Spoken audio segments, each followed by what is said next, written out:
gravando? Que bom. Boa noite a todos. Boa noite, gente. Vocês não aparecem, tem que ouvir a voz. Boa noite. Sejam todos bem-vindos a mais uma aula nossa da Teologia de Umbanda, aqui do Teu. A gente está no terceiro tema, essa é a terceira aula. E, poxa, que bom, todos, é muito bom ver hoje, não é porque é aniversário da Mariana, não é, mas todo mundo veio ver só a Mariana, não veio ver a aula, será? O quê? Isso é importante. Gente, então, e como a gente sempre fala, todas as aulas, né, essa caminhada que a gente está fazendo, ela é bem interessante, a gente quer deixar tudo isso bem arquivado e bem montado, e toda aula, para quem está assistindo aí na internet, é sempre importante a gente registrar que o nosso objetivo aqui com certeza não é construir nenhum material, colocando nenhuma verdade, nenhuma regra absoluta em cima de Umbanda, e sim dividir tudo que a gente vive, né, a rotina de alguma forma mais didática ou mais simples, a rotina que a gente vive aqui dentro do Teu. Né? Então, isso é bem importante para a gente, e mesmo sendo a rotina que a gente vive aqui do Teu, a gente sempre registra que é o quê? Que todo ponto de vista é sempre a vista de um ponto, né? Leonardo Boff fala isso muito bem, a gente traz isso para nós, porque esses dias eu até estava comentando que estava vendo as primeiras aulas que aconteceram em fevereiro desse ano, já dá vontade de mudar elas, né? Eu olhando os drops que a gente fez do Teu, muitas coisas dá vontade de ir lá, mas às vezes é bom também deixar que faz parte da nossa história de transformação, né? Muita gente, a gente escuta aqui no terreiro que fala, nossa, eu estou conhecendo tanta coisa nova, eu estou tendo que esquecer algumas coisas para colocar coisas novas, e na verdade não é esquecer, né? A gente adicionar, sem olhar para trás. Com certeza a gente tem que ter muito claro na nossa cabeça o que é fato, o que é ritual, né? O que é mitologia, né? O que é crença, o que é opinião. Mas as coisas que são fato, a gente sempre vai atrás da história, mas muitas coisas que a gente aprendeu em casa, formas de ver, não que, se a gente hoje faz diferente, não que elas estejam erradas, né? Mas que a gente fez parte de uma construção, e que hoje eu acho que com a era, enfim, da informação, tanta gente dividindo, como a gente está dividindo hoje aqui, a partir do momento que coloca no YouTube, né, coloca em tantos lugares, isso fica disponível para quem quiser assistir. Eu acho que tem muita gente fazendo isso também, e é bom para que a gente, né, provoque um pouco a pensar diferente. Então, quando a gente olha essas aulas antigas ou os drops que a gente fez durante a pandemia, já tem coisas assim que a gente já construiu algo seguinte um pouco diferente. E que também de um lado é bom, que mostra que a gente está tentando sempre caminhar no aprendizado, né? A gente não está ficando da mesma forma, do mesmo jeito de olhar as coisas. E como eu falei, a gente está nesse ano 2022 com esse desafio, né, de construir as nossas aulas. São 20 aulas que a gente está construindo em cima desses 4 principais pilares. A gente começou lá com o Ser Umbanda, que é o começo, né? Como é que a gente olha a Umbanda com os olhares do umbandista. Depois a gente foi para o chão de terreiro, falando bem da prática, das coisas que acontecem aqui no chão durante uma gira aberta, durante um trabalho, todas as características.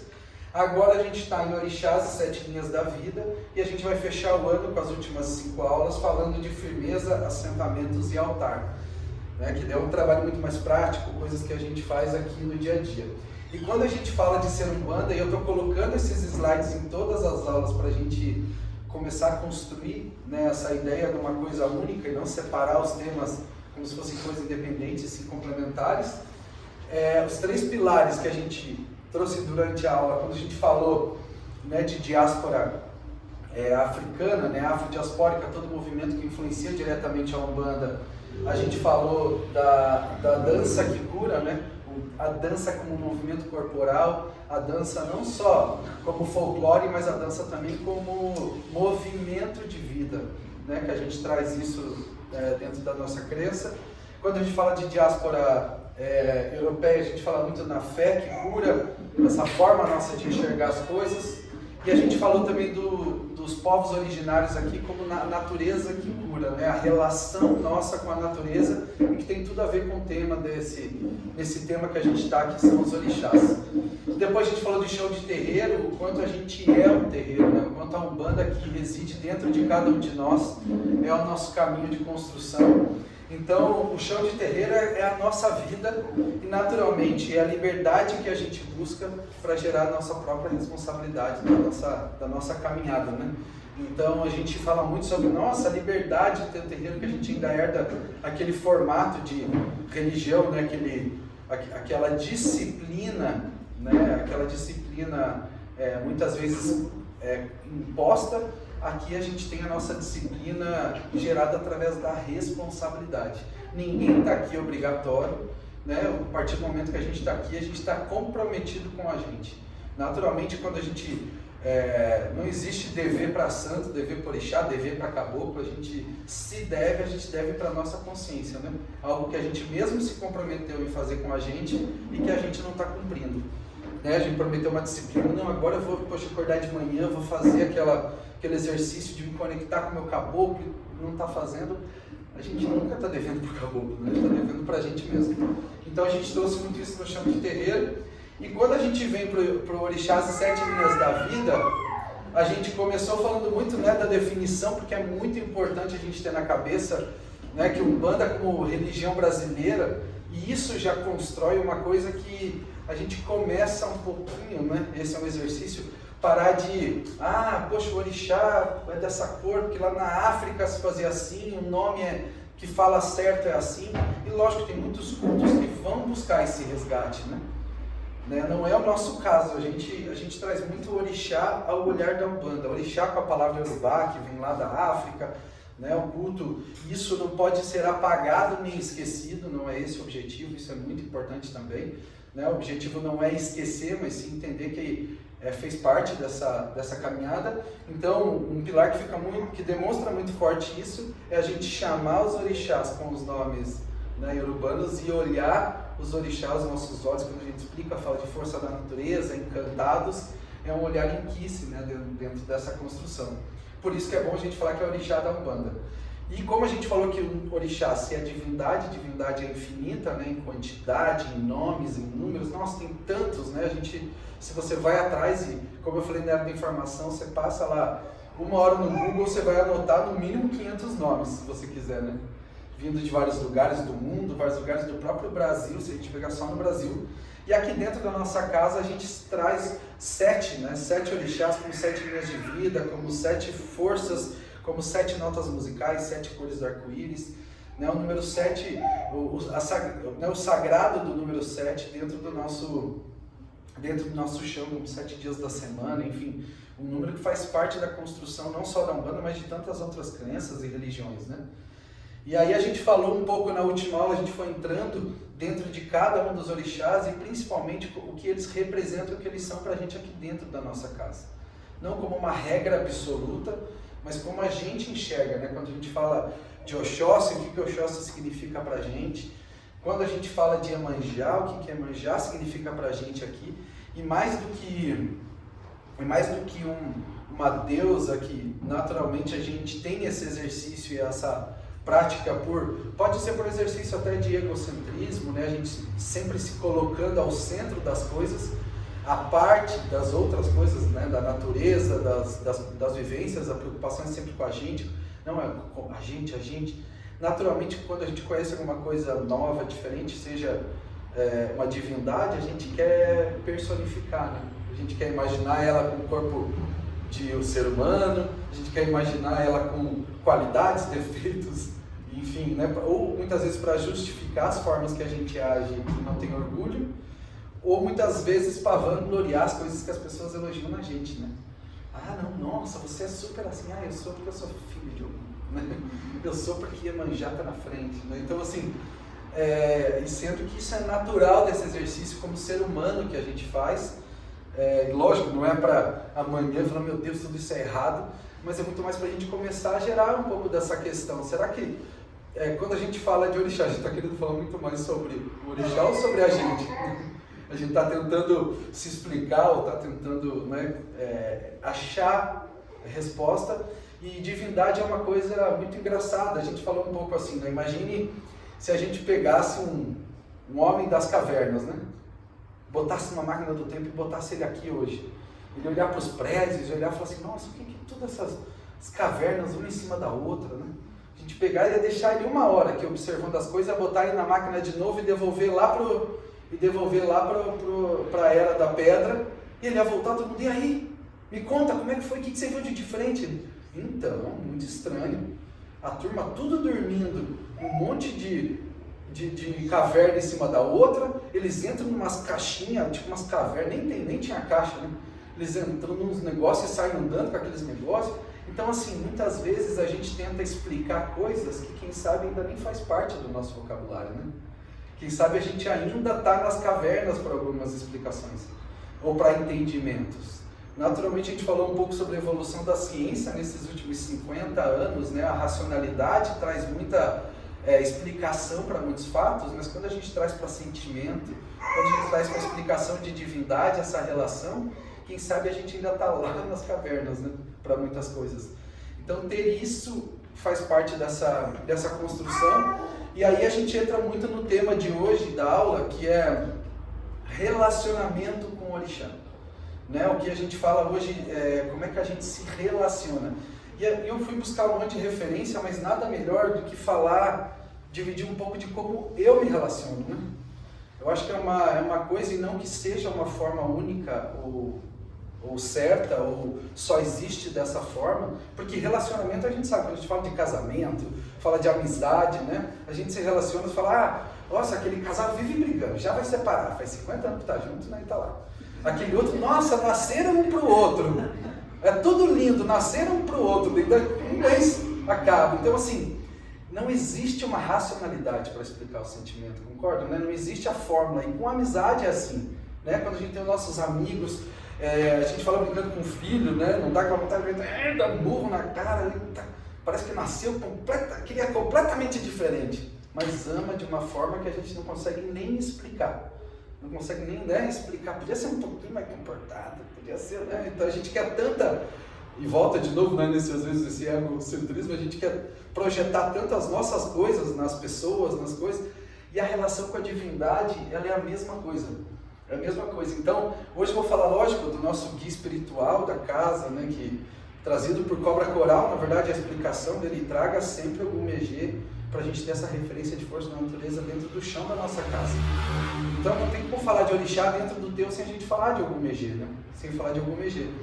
Então, e dividir um pouquinho de como eu vivo nessa relação com ele, né? E para que, poxa, quem está aqui, mas eu sou filho, eu me sinto filho de todos os orixás. Então, eu acho que eu comecei uma relação muito forte com o orixá pela a minha porta de entrada, quem sabe, nesse lugar onde a gente está construindo essa relação foi Ogum, mas hoje eu já me vejo me relacionando com muitos outros orixás, quando faço um amalá, quando eu ajoelho no chão para me conectar, seja no meu pensamento, seja nas forças, eu busco em todos os orixás, ou pelo menos nesses 7 que a gente traz para dentro aqui da casa, né? Então, mais do que a gente ter uma quantidade, ou muita gente acredita que, não, eu sou filho daquele orixá que, nossa, que, poxa, vem lá né, parece que a gente precisa validar, né, alguma coisa como se fosse secreto, que ninguém tenha. É muito melhor a gente construir uma relação muito mais profunda com quem está do nosso lado, né, com quem a gente convive através aqui do teu, entender a fundo. Então, assim, falando diretamente da minha relação com o Megê, é muito bacana falar, é emocionante, porque desde que na vida, né, eu vim de um terreiro onde não se tinha abertura de ori, né? Eu nasci num terreiro que você não falava, você é filho de tal orixá, você é filho de tal, lá não tinha esse ritual, né? E quando eu comecei a ter relações com outros lugares onde tinha, desde o começo as pessoas me encontravam na rua e falavam, você é macumbeiro? Você é filho de algum, certeza que você é filho de algum. E aquilo sempre vibrou na minha cabeça com uma relação até, eu não sei se foi eu tanto que eu quis, né, ser filho de algum, a ponto das pessoas me falarem e eu falava, não, mano. Chegava na hora de jogar um búzio, né, eu ia numa mãe de santo jogar búzio, eu ficava, o pensamento era tão grande, mas que o búzio virava, ela falava, não, é o cu. Né, de tanta aquela vontade que eu tinha de ser. E quando começou essa relação, naturalmente nasceu como, várias vezes a gente olhou aqui, então é por isso que eu sou assim, certeza. Então por isso que eu não aguento, por isso que eu tenho fogo no rabo, não aguento ficar numa cidade, quero me mudar, quero fazer isso, quero casa, quero fazer as coisas, quero, tô empurrando as coisas para depois perguntar, né? Aquela coisa de briga de amigo, dar o soco e depois pergunta o que era para bater, né? Então assim, aquele fogo amigo que está ali, né, disponível, disposto e em movimento e várias coisas ao mesmo tempo. Então sempre vinha, então naturalmente o primeiro passo foi eu me justificar. O que trouxe um pouco de consolo, né? Que quando você olhava para as pessoas em volta, seja um amigo, seja a família, eu falava, por que eu sou diferente desse jeito? Então o orixá, ele no começo, na minha vida, ele assume um pouco esse papel de justificar muitas coisas que eu era. Também, né? Sou filho de Ogum, por isso. As coisas que aconteciam boas na minha vida, seja lá uma evolução profissional, uma promoção, que eu me destacava na frente dos outros, ou seja, alguma coisa que não era muito bom, quando eu ofendia as pessoas sem pensar, quando eu, né? Então virava assim, quando eu falava e depois falava, pô, não deveria ter falado. Né? Ofendia de graça, né? A gente acha que a gente tem que falar tudo o que a gente pensa, né? Na verdade a gente tem que pensar se o que a gente vai falar vai construir ou vai ser só a nossa opinião, né? Se for só a nossa opinião, guarda para você. Se você acredita que de alguma forma você vai construir, contribuir com a pessoa, fale. Então isso faz parte desse meu começo na relação com o orixá. E quando eu tive a oportunidade de frequentar, ser filho de uma casa lá de São Paulo, né, o centro de giro lá da mãe Gisele e da Baiana Jacinta, começou a mudar um pouco a minha relação com o orixá, vendo a minha mãe se relacionar com o Oiá, que era a Nancy, né? Oiá, ela chamava só de Oiá, a relação que ela tinha de convívio, de conversa. Entrava na cozinha do terreiro, ela estava falando, eu falei, você está falando com quem? Ela falando com Oiá, meu filho. Né? Todo lugar que ela estava, tudo que ela fazia, tudo era relação, era direto, 24 horas por dia, era uma relação de amizade, de amor. Para ela estava em Oiá, e Oiá estava nela o tempo todo. Era uma coisa de, né, começou a tirar uma divindade que a vida inteira eu vi num altar, que quem sabe pela minha criança, de quando eu era criança eu tirei Jesus, tirei Deus, botei Ogum, e ela começou a fazer com que aquela divindade ela se aproximasse. Ela ficasse cada vez mais próxima a ponto de entender que ela mora dentro da gente. Tanto que para a crença de Candomblé, né, as pessoas deitam para o santo para nascer um orixá na cabeça, né, no orim, né, faz a deitada, que é chamada, o recolhimento, né, é aberto uma cura, tanto que faz a raspagem, né, da cabeça, porque nasce um orixá. A ponto de você entender que o orixá ele mora dentro de você com força da natureza. E aí quando você vai entendendo e fala, pô, mas se eu fui criado por uma divindade, a divindade fala que, poxa, a criação dela é igual a ela. Pô, a gente começa a se sentir divino, né? A gente vê, como eu falei, Maria Padilha falando para uma mulher que pergunta para ela como que é ser uma rainha. Ela falou, que estranho, né? Uma rainha perguntar para uma outra rainha o que é ser uma rainha. Quando a gente começa a ouvir essas orientações, entendendo que, na verdade, né, a gente tem essa capacidade, a gente entende que essa força da natureza mora dentro da gente. Então, nesse ponto, a minha relação começou a mudar para um lugar onde Ogum assumiu um papel na minha vida de eu não esquecer de quem eu sou. Né? Ele começou a morar num lugar que, ao contrário de antes de justificar as minhas atitudes, ele sempre serviu para me lembrar de quem eu sou. De toda vez que, por algum motivo, seja ele profissional, por algum relacionamento, por alguma coisa, eu me distanciava do que eu era, Ogum era aquela força que me trazia de volta para quem eu era. Né? Então foi uma relação de uma construção de identidade, e não uma construção de justificativa, uma construção de identidade, eu me identificar com aquilo. E aí foi a época que realmente eu fui saber os itãs de orixá. Nossa, Ogum entrou na tribo, falou, arrancou a cabeça de todo mundo. Falei, esse eu não vou ver. Nossa, que sanguinário. Eu lendo itãs, eu lendo mitologia, aos olhos de como eu estivesse lendo um livro, né, que acho que todo mundo aqui tem, por ter nascido em escolas onde, né, o livro era o patrimônio, né?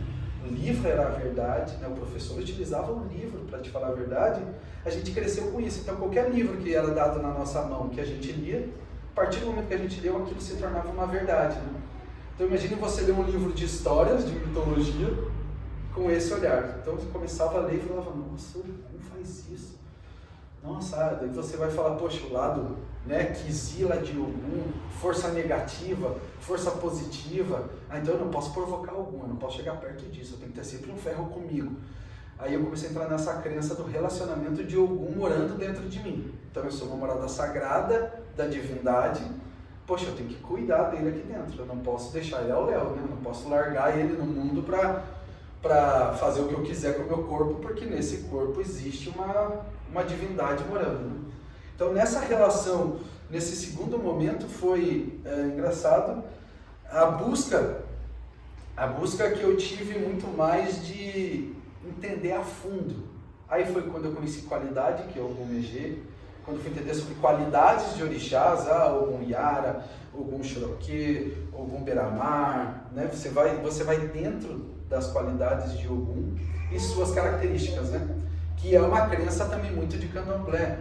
Na Umbanda é muito difícil, na verdade, lógico, né? Existe terreiros que trabalham dessa forma, e tudo bem, né? Que vai dentro da qualidade do orixá e todas as suas características, que traz isso dentro do culto de candomblé, mas quando a gente fala de Umbanda é mais difícil, né? Então, eu comecei a falar, não, eu quero saber. Ogum Megê, caramba, que legal, Ogum Megê. Aí eu fui lá, poxa, divindade, né, bacana, você tá aqui, né? Divindade é lá no céu, é naquele lugar maravilhoso. Aí você vai ler, a primeira coisa que aparece de Ogum Megê, esse é o orixá das almas, trabalha com a morte, trabalha com... Eu falei, não, né? Porra, custava ter um orixazinho, né, sei lá, iluminado, traz a luz, tinha que trazer, né, tipo treva, morte, tinha que ser o guardião das 7 porteiras do cemitério. Digita no Google Ogum Megê e bota imagem, é só cemitério, cruz, aquele soldado, quem faz o sincretismo muito forte com o São Jorge, né, bota o soldado de preto, com uma espada na mão em cima de um cavalo preto, como se fossem aqueles cavaleiros de filmes, né? Andando aonde? Dentro do cemitério com um cavalo, né, olhando. Então, aí eu tive essa relação com o Ogum, falei, poxa, é isso? Aí começa a aparecer trancar-rua na minha vida, toda essa turma para validar, né? Tá bom, sou do cemitério. O que tem no cemitério, né?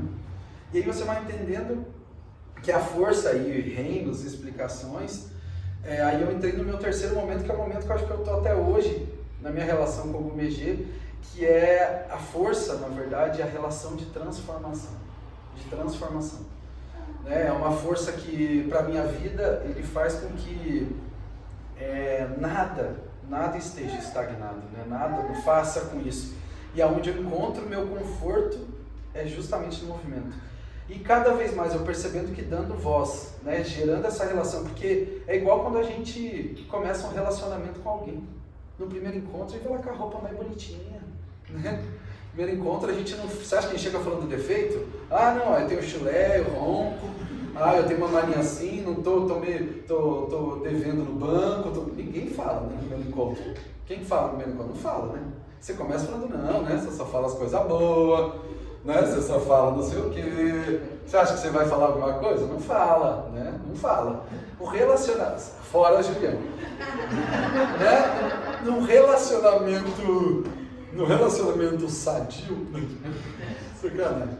Mas assim, no início, na maioria dos relacionamentos, então, a gente vai construindo a intimidade.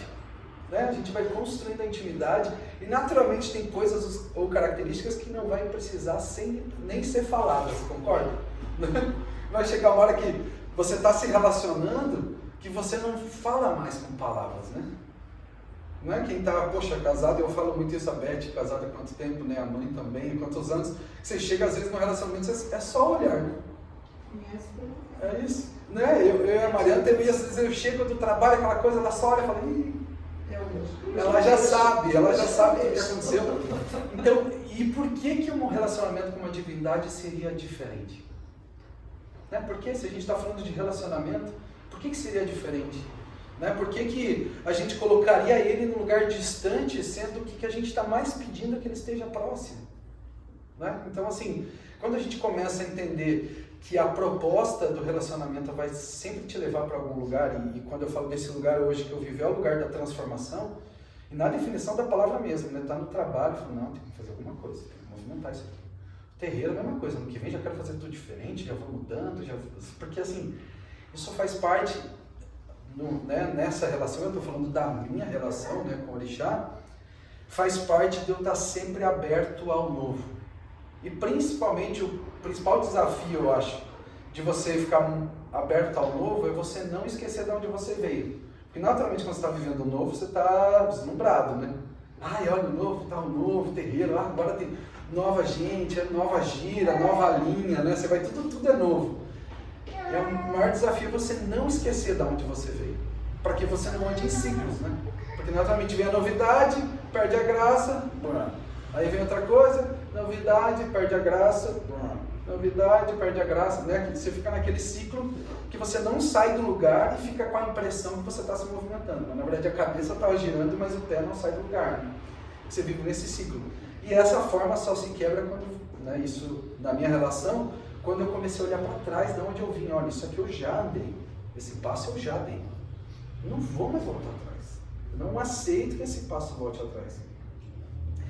Então, esse é um pouco dessa relação que eu vivi com o Orixá. E quando a gente fala de algum Megê aí no papel, né, de guia da casa, e eu falei, ele veio das 7 linhas, né, do guardião das 7 explosões divinas, na 7ª junto com o Trancarru, o primeiro Orixá que traz a força de divindade, e é o feiticeiro, né, o Megê, isso eu estou falando então já de Orixá misturado no Brasil, a leitura de Candomblé, né, e Candomblé especificamente de Queto, que vai trazer essa leitura, é muito forte quando você olha algum Megê como quebra feitiço, né? Quebra magia, né? E sendo que ele é pura magia, né? A gente é pura magia, né? A partir do momento que você está em movimento, você está imaginando uma coisa que não aconteceu ainda já como realidade, né? Você está trazendo o futuro ou o minuto seguinte, você quer que aconteça alguma coisa, você está prosperando, pensando, desenvolvendo, criando para que aquilo aconteça agora. Isso é magia, né? Quando a gente soma elementos com a intenção, quando a gente constrói, quando a gente quebra paradigmas, quando a gente desafia quem a gente é, então tudo isso faz parte de magia. Então, se a gente substituir exatamente feitiçaria por movimento, aí mora a minha identificação, né? Mora onde eu me identifico. Então, assim, e falar desse papel na casa, ele é muito isso, né? A gente vê dentro da casa essa sensação, e eu falo sempre, o que me movimenta, tá? Poxa, tem gente que fala, nossa, o pai fala, como você aguenta? Gira terça, gira sexta, e tem trabalho, depois vem eu falo assim, porque eu venho com a sensação que eu estou vindo numa gira completamente diferente. Completamente diferente. Eu venho aqui, o que eu sei é o nosso compromisso de fazer a abertura, né? Defuma, tá? Faz as coisas, sauda. A partir do momento que eu paro no altar, e foi interessantíssima a última gira, justamente por causa disso. Na hora que estava abrindo, eu já falei,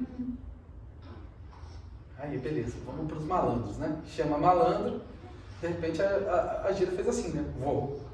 Ela virou completamente, e isso para mim é o que me alimenta, alimenta a minha cabeça, alimenta a minha vontade, minha determinação, minha responsabilidade de estar aqui é o que movimenta, né? De falar, o que será que vai acontecer nessa próxima gira? A gira que eu estou viajando, que a mãe toca, ela chega em casa e já tem uma mensagem, me conta. E ela fala, não, foi tudo bem, a pior resposta que ela pode me dar. É a pior, como assim tudo bem? Quero detalhes. O que aconteceu? Quem foi? Ela, nossa, quem foi? Acho que foi a Thaís, foi a Ju, foi a Mariana, foi a Dani. Eu não lembro. Falei, como eu não lembro? Como eu não lembro? Me conta, quero saber detalhes. Aí, quem foi, que ponto que tocou, como é que foi, quem estava no tabaco. Pô, eu tô indo na assistência, quem estava na assistência? Eu vou lembrar, tinha 20 e poucas pessoas. Cheia vazio cheio. Quantas consultas, quanto tô? Aquela coisa, sabe, de falar, de entender, de se conectar com o que está acontecendo. É um pouco essa forma, e quando a gente acaba trazendo, né, a gente, na nossa egrégora de abertura, a gente defuma a nossa casa, a gente sauda o Megê, né, a gente bate a cabeça para essa força da natureza, como Ogum Megê, o que ele vai trazer para a nossa casa vai ser sempre movimento.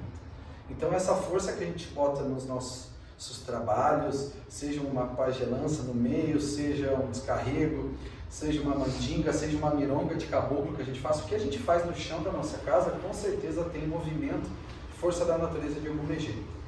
E essa relação falou, mas na nossa casa então é só o Ogum Megê, né? É só o Ogum?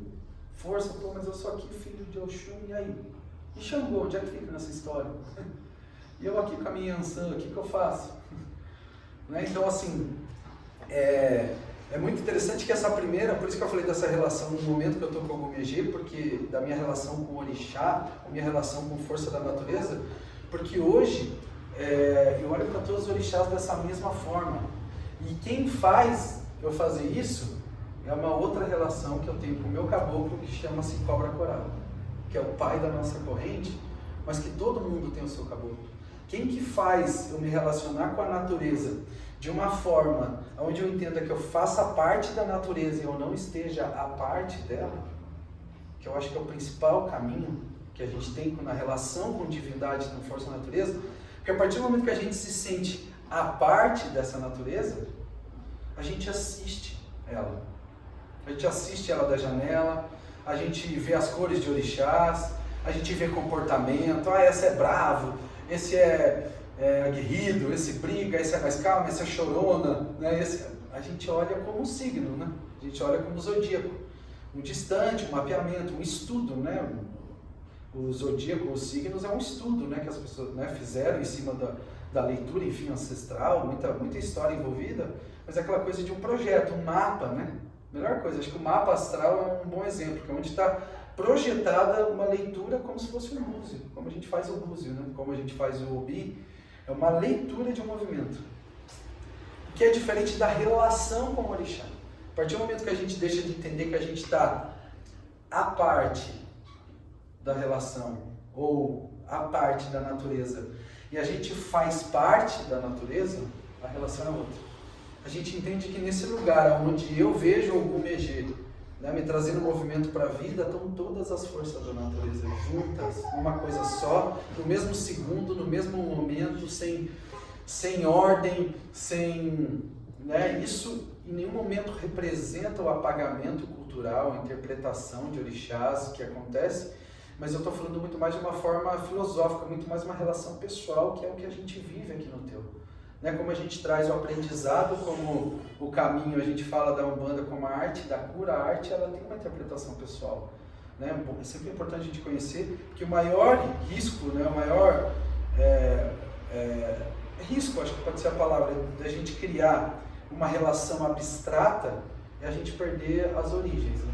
Como eu falei, a gente ficar pensando só no novo e esquecer de onde a gente veio. Porque naturalmente pode ser a relação que for. A gente pode passar uma borracha na nossa cabeça, a gente pode consagrar cacau a vida inteira para tirar todos os estigmas, a gente pode tomar ayahuasca, pode estar em Grayskull. Vai chegar um momento, não tem como a gente apagar ou esquecer de 100% quem a gente é. De onde a gente veio, a educação que a gente ganha dos nossos pais, a nossa formação cultural está no nosso DNA, está no jeito que a gente fala, está na nossa voz, está na nossa característica física. E isso não tem como a gente deixar para trás. E fez parte da nossa história e interpretação de Exu. Exu é o diabo. A gente ouviu isso na vida. Em algum lugar isso está. E a gente desconstrói. Né? A gente desconstrói. Alguém foi lá, né? Leal de Souza, um cara bem bacana, na década de 60, não tinha nada para fazer na vida. Pensou, vou lá escrever um livro para acabar com essa galera mesmo. Só para eles, aí, nossa, foi lá e pegou a Goécia da Europeia, foi lá e, né, tranca-rua aqui, tranca-rua esse demônio aqui. E aí isso deixa de fazer parte? Não. Mas como eu falei, não é ler o livro como uma verdade, mas entender que aquilo faz parte de uma interpretação de quem sabe quem está na tua frente, quem faz parte da mesma natureza que você, o mesmo ambiente que você. Então a relação nasce daqui, do caboclo. Por que a gente fala que a gente é uma tenda de caboclo e fala na abertura do Oxalá e todas as divindades pisem no chão da nossa Umbanda através dos pés dos nossos caboclos? Para que quando a gente tem a relação com esse caboclo, ele manifeste tudo. Por isso que quando eu comecei daí a relação, e foi depois, porque primeiro veio Ogum na minha vida, eu falava Ogum e tal, eu recebi ela caboclo, mas cara, Caboclo, beleza, caboclo é um ancestral que incorpora. Ponto. Era ali que acabava a relação. Era o que fazia as mirongas dele, era o que falava, que trabalho. Quando ele começou nesse trabalho de a construção até do próprio teu, ele começou a assumir o papel de pai da corrente, né? uma importância não para as pessoas, uma importância para mim, né? Uma relação. A minha relação com ele começou a mudar. Quando eu comecei a ver que toda a força da natureza que eu queria, seja utilizar, ou eu queria presente na minha vida, quem trazia era ele. Quem traz é ele, né? Não é quem trazia, quem traz é ele. É ele que faz eu entender o Oxóssi como a minha fonte de conhecimento, de aprendizado. É para o Oxóssi que eu rezo todo dia antes de começar a aula aqui. É para o Oxóssi. O Oxóssi traz conhecimento com equilíbrio, sem ofensa, ele vai buscar. Então eu acredito nisso. Eu acredito cegamente que a natureza de Oxóssi, quando ela pisa a partir do que eu falo, do que eu rezo, do que eu canto, do que eu peço, ela traz isso para aquele momento. Então a gente vai, e quem faz isso é o caboclo, cobra coral, na minha vida. E quem faz isso nas nossas vidas, isso já trazendo para a criança do teu, são os nossos caboclos. Né? Então assim, existem muitas discussões em terreiro de Umbanda, tipo, poxa, esse incorpora orixá, esse não incorpora. Isso é caboclo, isso é orixá. Isso é aquilo. Poxa, não pode, imagina como é que vai incorporar. Quem o homem pensa que é, ou a mulher pensa que é, para incorporar uma força da natureza, né? Então, assim, existem inúmeras discussões e não é nosso objetivo responder essas perguntas. Mas é muito mais a gente se questionar se a gente traz essa divindade para morar dentro da gente. Seja o nosso caboclo, né? Se apropriando de tudo que a gente já foi, de tudo que a gente é, todos os conhecimentos que a gente já teve, toda a informação que a gente já recebeu. O caboclo ele traz a partir do momento que a gente chama ele no chão de terreiro. Seja o caboclo de pena, seja o caboclo de couro, seja o caboclo de tenda, seja o caboclo de morro, seja a forma que a gente enxerga ele, que ele traga tudo isso naquele momento. Pode chamar, dizer que eu estou incorporando o orixá, pode chamar do que for, né? Esse é o grande ponto. A partir do momento que a gente começa a trazer doutrina para dentro da espiritualidade, né? Quando a gente começa a trazer doutrina para explicar divindades. Porque daí muita gente vai fazer isso. Existem muitos livros que falam, poxa, mas de orixá é a mesma coisa que a mitologia grega, né? O orixá tal se sincretiza com Zeus, né? O orixá tal poxa, esse é Afrodite. Esse, né? A gente vê semelhanças a humanidade como um todo, cada uma das suas características, explicou de alguma forma as características das divindades que eles sentiam, ou que eles precisavam, ou que eles queriam para dentro da sua vida, né, de alguma forma. Então, assim, a gente trazendo, né, a relação que a gente tem, que ela, se a gente puder, lógico que é difícil dar o restart, né?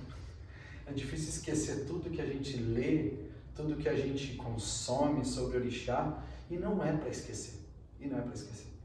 O importante é a gente trazer para dentro da nossa vida e se perguntar, tá bom, tudo isso que eu estou fazendo está mudando na minha vida, está transformando na minha vida, está sendo efetivo.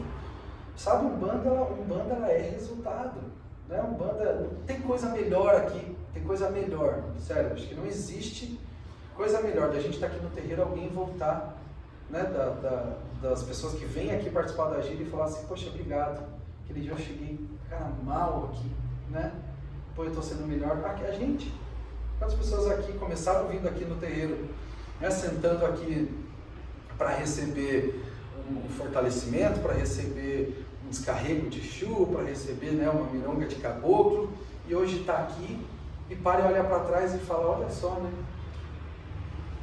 as engatinhadas, vamos assim, que eu dei aqui, o que mudou? Né? O que transformou? Então, se existe isso, se existe essa transformação, é isso que vale. É isso que vale.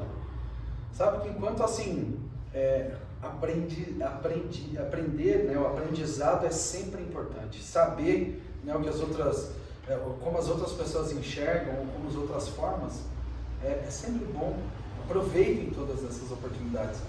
Mas trazer às vezes para dentro do nosso chão, às vezes algumas crenças ou qualquer coisa que possa limitar você aproveitar o que está acontecendo, pode ser, né, pode tornar, na verdade, a tua relação mais distante.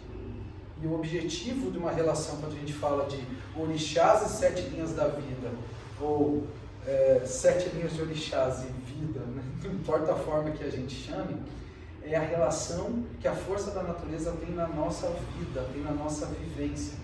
E não tem como a gente falar de vivência sem falar de caboclo, sem falar, né, da ancestralidade que em todas as interpretações, até nas que a gente cada vez mais que estuda, vê como construída, que é desde a história de Zélio Fernandino de Moraes para criação, né, de uma umbanda, nasce no pé do caboclo. Quando a gente vai para trás e olha torés, né, de caboclo, olha toré de preto velho, nasce, seja mestres, os mestres da Jurema eram homens simples que se manifestavam de alguma forma para trazer a resposta, para trazer o caminho, para trazer a cura, né? Seja o xamã, né, invocando a força da natureza, e ele num transe, transmitindo mensagem, trazendo erva, trazendo, né, conhecimento da natureza para dentro daquela cultura, para dentro daquela comunidade, né, aquela egrégora, aquela força, é caboclo. Então a Umbanda, a definição de caboclo de homem simples mesmo, é tentar simplificar essa relação com a natureza. Né? Quando a gente canta para a Jurema, aqui no terreiro, que a gente vê a Jurema vindo com as penas, aquela ancestralidade toda, a gente parar de olhar e imaginar aquele índiozinho, sabe, com uma peninha tampando na frente, né, branco segurando, a gente imaginar que ali tem uma história, ali tem uma egrégora, ali tem crenças e crenças de tanta gente que se curou, né, rezando. E tem muita gente que fala, mas Jurema é uma religião, Jurema é uma árvore, Jurema é uma cabocla, Jurema é uma folha, é um tronco. O que é Jurema? É tudo. Jurema é tudo. É tudo que você vê na natureza. Né? Então, assim, essa relação de caboclo é tudo. É toda essa natureza. E a natureza do jeito que ela é tortinha, do jeito que a gente é. Essa é a nossa natureza. Porque a partir do momento que a gente entende ela como a gente faz parte daquilo, a gente entende que o único agente transformador e responsável pelaquela natureza é a gente mesmo. A gente não delega mais para a divindade, a gente não delega mais para santo, a gente não delega mais para pai de santo, para mãe de santo, para outra pessoa, para padre, a gente não delega mais a responsabilidade de mudar a nossa natureza e transformar, sendo que a gente é a natureza, a gente faz parte do que a gente é. A gente tem todas essas forças de quando a gente precisar de, como a gente fala aqui, né? Quando a gente precisa de conforto, um colo de Iemanjá, quando a gente precisa de saúde, a gente se relacionar com Oxalá, quando a gente precisa de movimento, a gente se relacionar com Iansã, quando a gente precisa de caminho, que bote Ogum, vou botar uma espetaria de Ogum agora e quero ver meu caminho não abrir, eu quero ver, sabe? A gente botar isso à prova. Quando a gente fala de Oxum, a gente fala de prosperidade, fala do amor, fala dos valores, né, que a gente tem quando falar de Xangô, falar de justiça. Então, assim, a gente trazer essa natureza para o que a gente é. Essa autonomia do caboclo que está dentro de cada um. Mas poxa, eu não... Aí volta para dentro do trabalho de terreiro e fala, não, mas é que eu não sinto o meu caboclo, né? Eu não incorporo, eu não tenho um transe com ele, ele não me gera um estado alterado de consciência dentro de uma gira de Umbanda. Não sinto nada, né? Eu não sinto nada. Então, isso, primeiro que primeira incorporação não tem nada a ver, né, com a relação, mas isso pode te dizer o quanto você está se relacionando com o que você é, né? Com o que você realmente é. Quanto esse caboclo que representa o que a gente é, parece que ele vai se distanciando, ou ele mora, né, num outro nome, porque naturalmente a gente traz a cultura, por exemplo, cobra coral, um nome ancestral aqui, mas poxa, a gente fala de caboclo das 7 cruzilhadas, caboclo, né, a gente traz nome banto, traz número, traz formação para um nome de caboclo, ou ele vai estar na Jurema, na Jupira, né, nas forças ancestrais de natureza, ele vai ser nome de árvore, nome de planta, ele é o folha verde, ele é o folha branca, ele é o caboclo da mata, ele é o pena verde, ele é o pena branca, ele é o pedra preta, ele é o pedra branca, né, ele vai trazer o reino, não, poxa, aí tem todo um organograma, né, para explicar que, poxa, o pedra preta, ele está na força de Xangô, junto com o Yansan, para fazer o movimento, né? A gente tem essa... Que bom que as pessoas se dedicaram a trazer, quem sabe, essa explicação, né? Que bom que as pessoas se dedicaram para que a gente tangibilize, quem sabe, um pouco do nosso conhecimento. Como até a Thaís fala brincando, né? As caixinhas, para a gente, né, pelo menos começar, né? Para a gente começar a entender. Porque a gente nasceu diferente. Né? Se a gente puder mudar e ter essa relação da natureza, que a gente começa a fazer isso com o Léo, que a gente começa a fazer isso com o Dom, que a gente começa a fazer isso com a Kiara, né? Que quem sabe ainda vão ter oportunidade de não ter aquele impacto que a gente teve, né? Que a gente comece a abrir aqui uma escolinha de educação infantil, já imaginou? Né? Como tem tantos colégios católicos, a gente, poxa, ensinar a relação com a divindade, a relação com a espiritualidade, né, para as crianças a partir do nosso olhar, que é o que a gente quer tanto ter hoje, a partir do momento que a gente decide ser um bando. Né? E aí, daqui 20 anos, o Léo vai estar aqui na frente, o Dom vai estar aqui na frente contando para a gente como é se relacionar com o caboclo, como é se relacionar com a natureza, sem antes, né, ter colocado nenhum tipo de amarra, sem antes precisar tirar tantos véus, que parece que quanto mais a gente tira, mais tem. Né? Aí eles vão contar pra gente. Quem sabe um dia, né? Dom, eu tô gravando isso pra você ouvir, Léo, eu tô gravando pra vocês ouvirem. Isso vai ficar gravado, o YouTube não vai deixar de assistir até lá. Vocês vão assistir esse vídeo e vão apresentar pra gente. Kiara tá ao vivo. Kiara é isso mesmo. Então, assim, isso pra gente é importante. A gente começar, por isso que a gente escuta muito um terreiro, quem sabe, de a gente voltar a ser criança um pouco, né?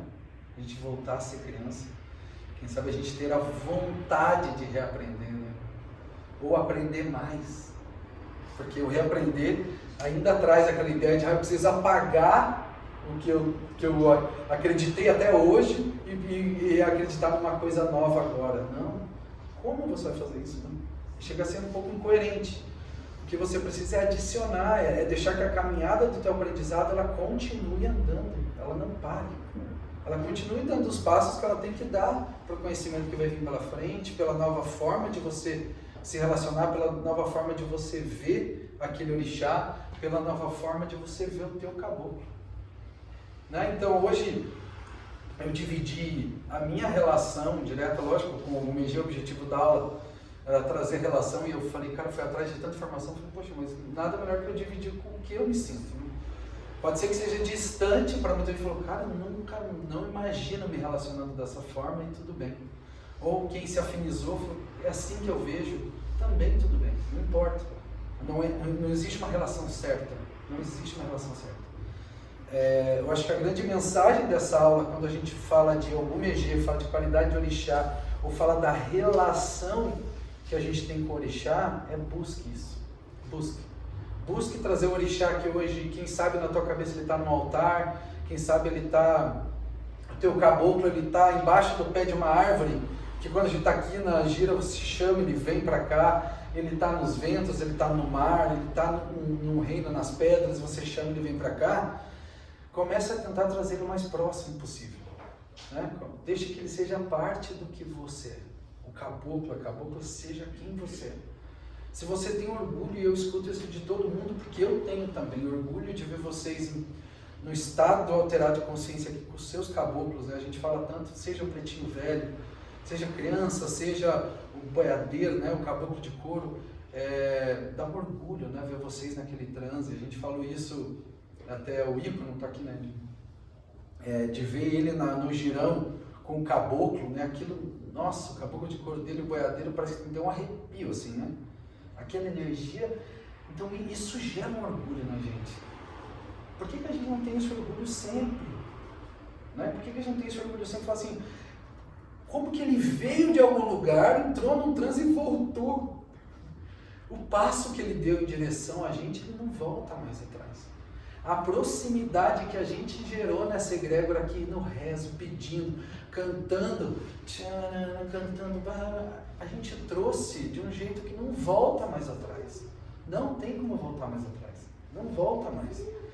Ou seja, se a gente sentiu orgulho da gente naquele dia da gira, naquela palavra que o nosso guia falou, seja naquele movimento com a mão que a gente sentiu que parece que, poxa, tirou a dor do Daniel com a mão, assim, sabe? A gente sentiu aquela força do nosso caboclo, da nossa cabocla, do nosso pretinho velho fazendo aquela mandinguinha, o Exu estourando aquela pólvora, acendendo o seu caldeirão, aquele orgulho que a gente sentiu naquele momento, que ele faça parte o tempo todo da gente, porque a proximidade, a egrégora, o exercício, enfim, o mistério, né? O mistério todo que a gente construiu, que cada um vai explicar de um jeito, né? O mistério todo que a gente construiu para que esse momento acontecesse, isso já aconteceu. Isso já faz parte da nossa história. Já aconteceu. A gente não precisa resgatar isso toda vez, não precisa relembrar isso toda vez. A gente já fez. A gente já fez. Já faz parte da nossa egrégora, já faz parte da nossa natureza. Então, que isso não volte mais, né? Que isso não há regressão para isso. Só projeção, só progressão, né? Para essa caminhada. Certo, gente? Um pouquinho de aula de experiência e eu queria deixar só um desafio para quem quiser. Não precisa ser aqui ao vivo, né? Para todo mundo, não precisa. Eu queria que durante esse mês a gente vai ter bastante mudança na agenda de outubro pelos trabalhos, eu vou estar de férias, né? Vou aproveitar também um pouco, vai ter mudanças, aproveitem. Quem quiser pegar um dia aqui, poxa, mas eu não tenho a chave do terreiro, fala com a Sônia que mora aqui na frente, se vira, vem aqui um dia e seja filho das duas principais coisas que a gente tem que ter na Umbanda, sejam filhos do casal que a Maria Padilha fala que ela é filha, né? Do mistério e do silêncio. Esse casal maravilhoso que ela fala que muda a vida dela é o mistério e o silêncio. Tragam para cá, sabe? Sentem aqui um dia, entendam, sabe? Eu sei que tem gente que já faz o roncó, já está em fundamento, né? De roncó, acende a sua vela de 7 dias, hidrata sua quartinha, acende para o seu caboclo, tem uma relação. Mas independente disso, sabe? Se for o dia de você fazer o seu roncó, aproveite. Ou se quiser entrar no roncó, veste branco, ou não, estou vindo do trabalho, não tenho nem minha roupa branca, quero só vir aqui, sentar nesse chão aqui, ou até na sua própria casa, onde você quiser. Faça esse exercício durante o mês de outubro e tente explicar, como eu fiz esse exercício esses dias, para mim foi muito bom, tentar explicar qual que é a minha relação que eu tenho, seja com o orixá, seja com o meu caboclo, com a minha caboclo, em que momento eu estou nessa relação. Em que momento? E não existe resposta certa, não existe resposta errada.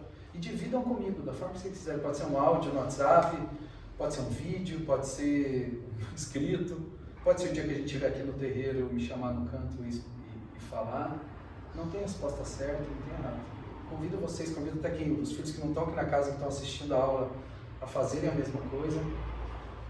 Eu acho que é um exercício bacana, sabe? Um exercício bem legal. Certo? Todo mundo bem? É isso. Obrigado, gente. Com toda certeza. Então, essa relação com o orixá tipo assim,